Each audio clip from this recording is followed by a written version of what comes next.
Humans don't just fight with weapons, Admiral Reyes told her commanders. We fight with ideas. And ideas, properly deployed, are more powerful than any quantum torpedo. The psychological campaign proved as effective as the military one. Nyx commanders, unable to trust their own communications, became hesitant and defensive. Their troops, exposed to the truth about their empire, began questioning orders. Commander Wei's forces demonstrated another human specialty, turning enemies into allies. His teams made contact with disillusioned Nyx officers, offering them a choice: continue serving a lie, or help create something new.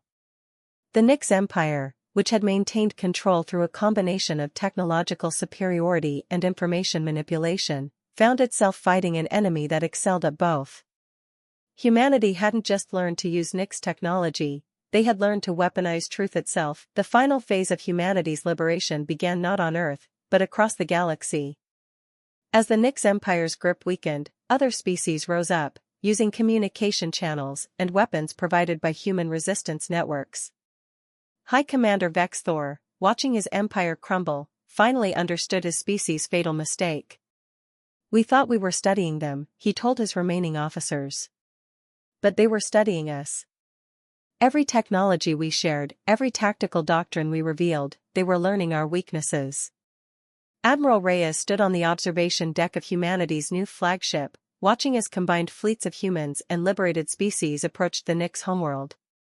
The ship, like everything humanity had created, represented a fusion of technologies and ideas. Your empire failed, she transmitted to Vex Thor, not because we were stronger, but because you never understood what makes humanity dangerous. We don't just adapt, we transform. We take ideas and make them into something new. The final battle was brief. The Nyx Empire, already fractured by internal rebellion and external resistance, couldn't stand against the combined might of its former victims. Their supposedly invincible fleet was disabled by weapons they themselves had helped create. In the aftermath, Admiral Reyes met with representatives from dozens of species in the former Imperial Palace. The age of empire is over, she declared. But perhaps we can build something better, an alliance of equals, where technology serves all species, not just the powerful.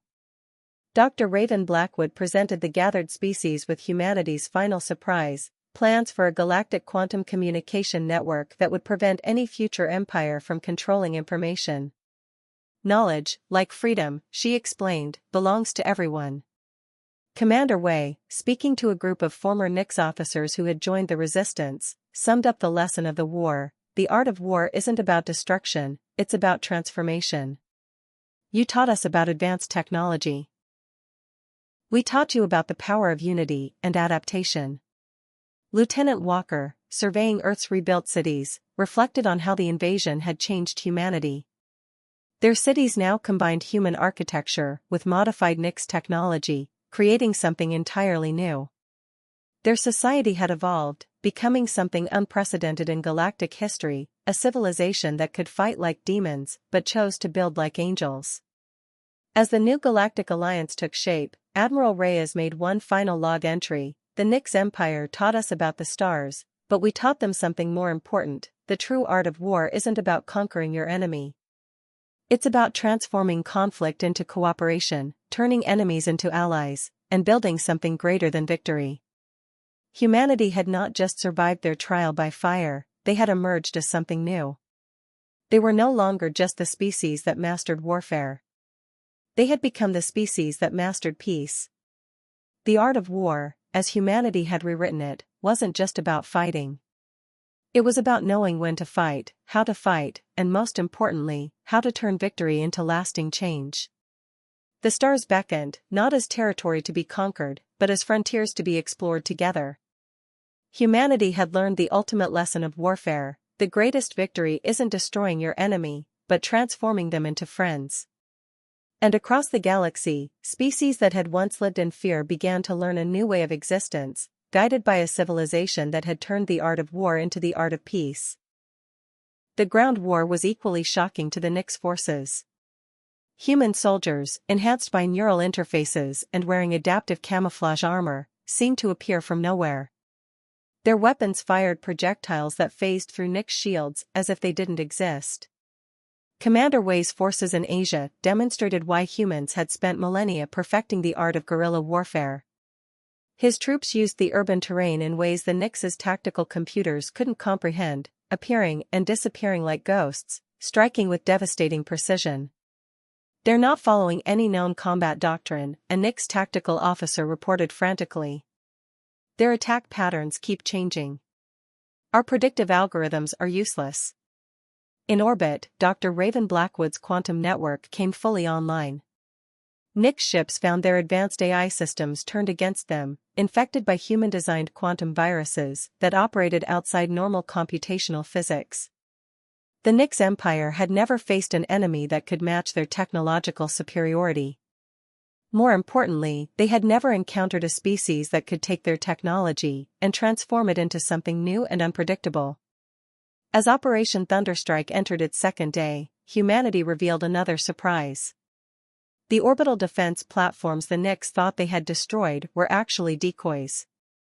The real platforms, hidden in dimensional pocket space using modified Nix technology, activated simultaneously. Earth's skies lit up with weapons fire as humanity's true orbital defense grid came online. The Nix fleet, already reeling from the ground assault, found itself caught in a devastating crossfire. "This is impossible," Dexthor raged as another capital ship disappeared in a quantum firestorm. "They were primitive. We gave them scraps of technology." How did they do this?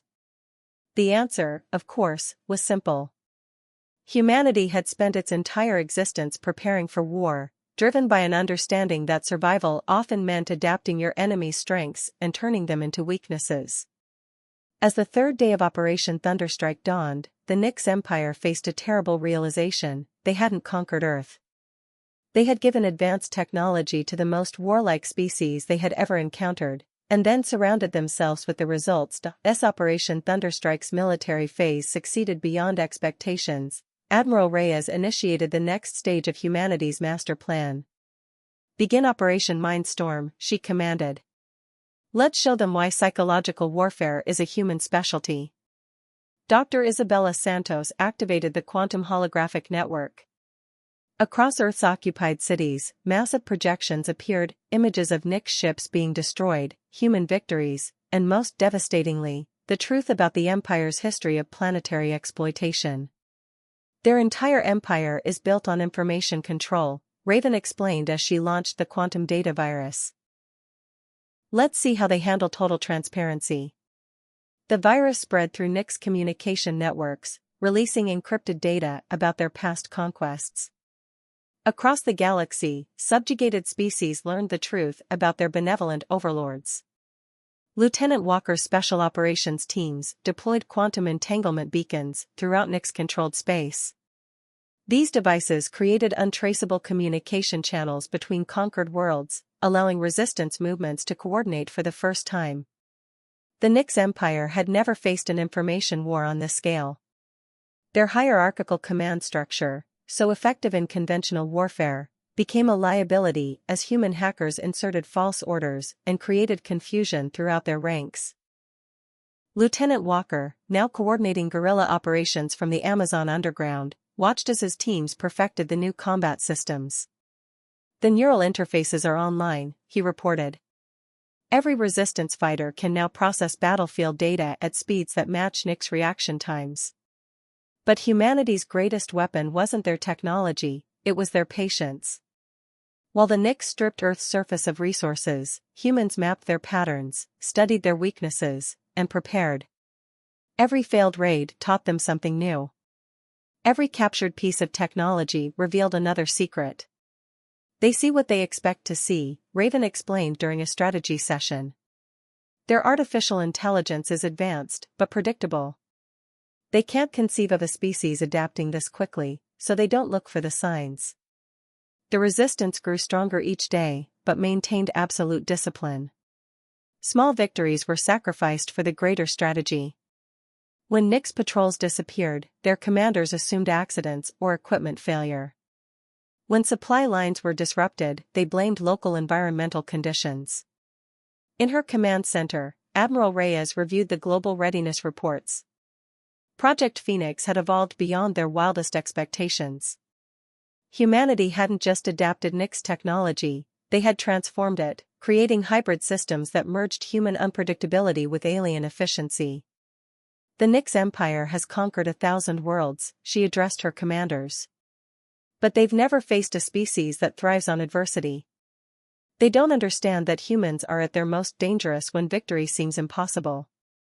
As the first year of occupation drew to a close, humanity's hidden forces reached critical mass. The Nix, confident in their dominion over Earth, never noticed the subtle changes in background radiation, the mysterious equipment failures, or the occasional glitches in their sensor networks. Deep beneath the surface, in hardened bunkers and hidden bases, humanity's warriors trained with weapons that would have seemed like magic a year ago. Each soldier carried the combined knowledge of human military history, enhanced by neural networks and powered by quantum processors. "We're ready," Raven announced, presenting the final simulation results. "The Nix's tactical AI can't predict what we've become.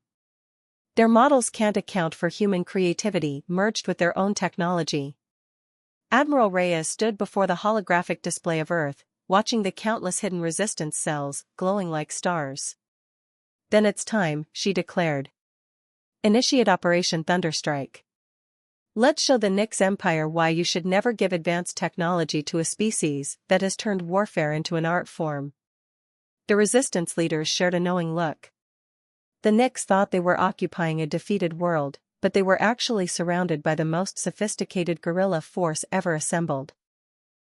Humanity had used their year of apparent defeat to become something unprecedented, a species that combined the best of human military tradition with technology the Nix never imagined could be weaponized.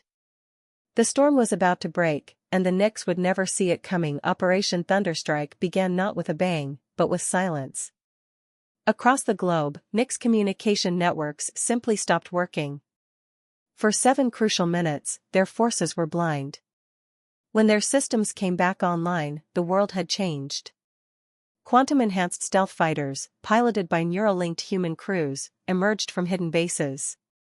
These weren't crude human aircraft, they were hybrid machines that combined Nix technology with human combat doctrine.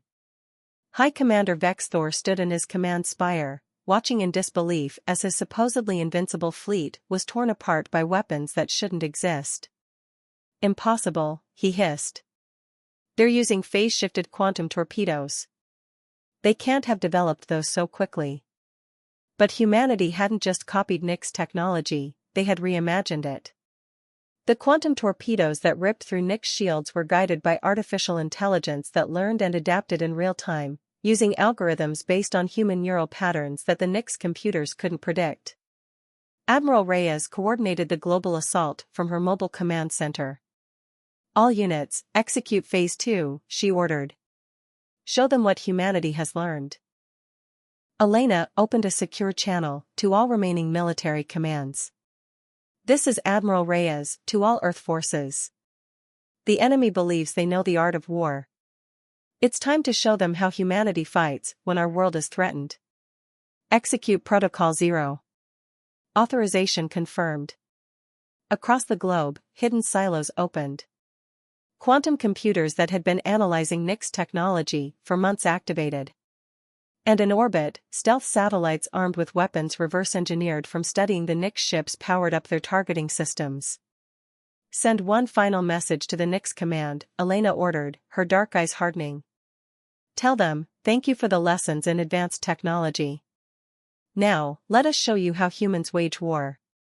The real battle for Earth was about to begin, and humanity had no intention of becoming another extinct civilization in the Nix Empire's database. They had spent millennia fighting among themselves, perfecting the art of warfare. Now, those skills would serve a greater purpose. As the first wave of humanity's counterattack launched, Elena allowed herself a grim smile. The Nix thought they were dealing with primitive beings who would roll over and die. Instead, they had awakened a species that had turned warfare into an art form. In the darkness of space, humanity's hidden fleet emerged from its camouflaged positions. The Nix were about to learn why every species should fear the quiet ones, the civilizations that smile and watch and learn, all while preparing for the worst. The art of war was about to be rewritten, and humanity would be holding the pen. 3 months after the initial Nix invasion, Earth appeared broken. Massive crystalline spires of Nix architecture pierced the skies of conquered cities, their iridescent surfaces reflecting the fires of humanity's apparent defeat. But appearances, as Admiral Reyes knew, could be deceiving. In an underground facility beneath the ruins of the Rocky Mountains, Dr. Raven Blackwood adjusted her neural interface while monitoring the quantum encryption network. The Nix believed they had shattered Earth's communication infrastructure, but they were only seeing what humanity wanted them to see. Status report: Admiral Reyes's hologram flickered to life in the command center. Even through the secure transmission, her presence carried authority. Project Phoenix is ahead of schedule, Raven reported, bringing up a series of complex diagrams. The reverse-engineered Nix tech combined with our quantum computing breakthroughs has exceeded expectations. We're ready for field testing. Around the globe, similar scenes played out in hidden facilities. While the Nix celebrated their supposed victory above ground, humanity had gone deep, transforming their underground shelters into technological foundries. The invaders had inadvertently provided the very tools for their own defeat. Commander Jackson Wei, leading the Asian resistance from a repurposed submarine facility beneath the South China Sea, coordinated with his European counterparts. The Nix still haven't detected our quantum tunneling communications, he reported. Their overconfidence is their weakness. They're not even looking for resistance anymore. The Nix occupation followed a pattern they had perfected across countless worlds: swift conquest, resource extraction, and eventual abandonment. But they had never encountered a species that turned defeat into opportunity. In abandoned subway tunnels beneath London, Dr. Isabella Santos calibrated the prototype of humanity's new weapon. The adaptive camouflage works perfectly, she transmitted to Admiral Reyes. Their sensors can't distinguish our tech from background radiation. We're invisible to them. The breakthroughs came in waves. Humanity, forced underground, had turned necessity into innovation. The Nix's own technology, so freely shared during their false friendship, became the foundation for weapons they never imagined possible. They think they've driven us to extinction, Admiral Reyes addressed the Global Resistance Council. Their ships patrol our skies, their soldiers walk our streets, but they don't understand human nature. We don't break under pressure, we evolve. In orbital shipyards hidden in the asteroid belt, automated factories constructed vessels that merged human ingenuity with stolen Nix technology. Each ship incorporated lessons learned from centuries of warfare, enhanced by quantum computing and powered by zero-point energy the Nix thought impossible for primitive humans to harness. The massive viewing screen aboard the International Space Station displayed what everyone hoped was humanity's first step into a larger universe. Admiral Elena Reyes stood with perfect military posture, her weathered features illuminated by the soft blue glow of the approaching alien vessel. After 30 years of service in the United Earth Defense Force, she never imagined she'd be humanity's representative for first contact. The Nix Empire's ship was beautiful, a graceful construct of silvery metal that seemed to flow like liquid mercury against the backdrop of stars. Its elegant design spoke of technological advancement centuries beyond human capability, yet something about it made Elena's combat-trained instincts bristle.